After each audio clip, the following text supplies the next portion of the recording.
समय हाथ में डोरी समय बड़बाद केतेबेले काहाको हसाए तो केतेबेले काहाको कंदाए केतेबेले काहाको सबकिछि देई दिए तो केबे काहाटो सबकिछि छड़ेनी केबे से काहा सह अजाणतारे संपर्क तोड़ी दिए तो केबे काहा सह भांगी दिए सब संपर्क। कहानीटी राजूर।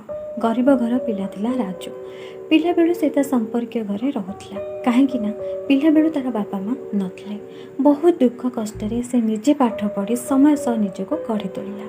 पाठ पढ़ी से भल कंपानी काम पाइला। किछि नथिबा पिला पाखरे समय सह सब आसीगला।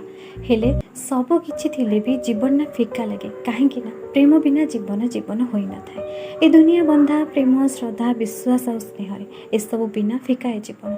राजू जीवन में भी प्रेम स्नेह भल पाइबार कमी था कहीं पिला बेलू भगवान ताको भल पाउथा प्रत्येक मनुष्य को नहीं गले।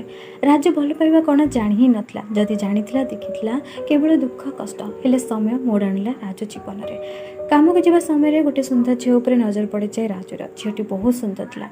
गोटे नजर में राजू को से झील पसंद आसीगला। किसी समय राजू से झील को सेमती देखुए भाई टे आग जाए नहीं एतिकी जड़े लोक कहू कहू राजू से लोक आड़ को देखी हाँ कहवापर पुणी बुली चाहे तो से झील ने अरे एबे तो ये थे कौड़े गले भारी। प्रतिदिन राजू से जगार से झील को खोजा लगिला। बोधे अजाणत राजू भल पाई सारी हेले पिला बेलू भल पाइबा कमी से बुझीपार नाला ए प्रेम ना आउ कौन हेले भाग्य हाथे डोरी ना जी जहाँ ताको भगवान जेमिति जेकोसी परिस्थिति भी एकाठी कर दियंती। सेमिति हठात राजू घर कबाट जड़े ठक ठक करने लगे। राजू कबाट खोली देखे तो से झील जहाँ से मने मने खोजी बुलूला। राजू आश्चर्य हो अरे ए कौन जहाँ को सबुआड़े बुली खोजुली से मो सामने विश्वास होनी।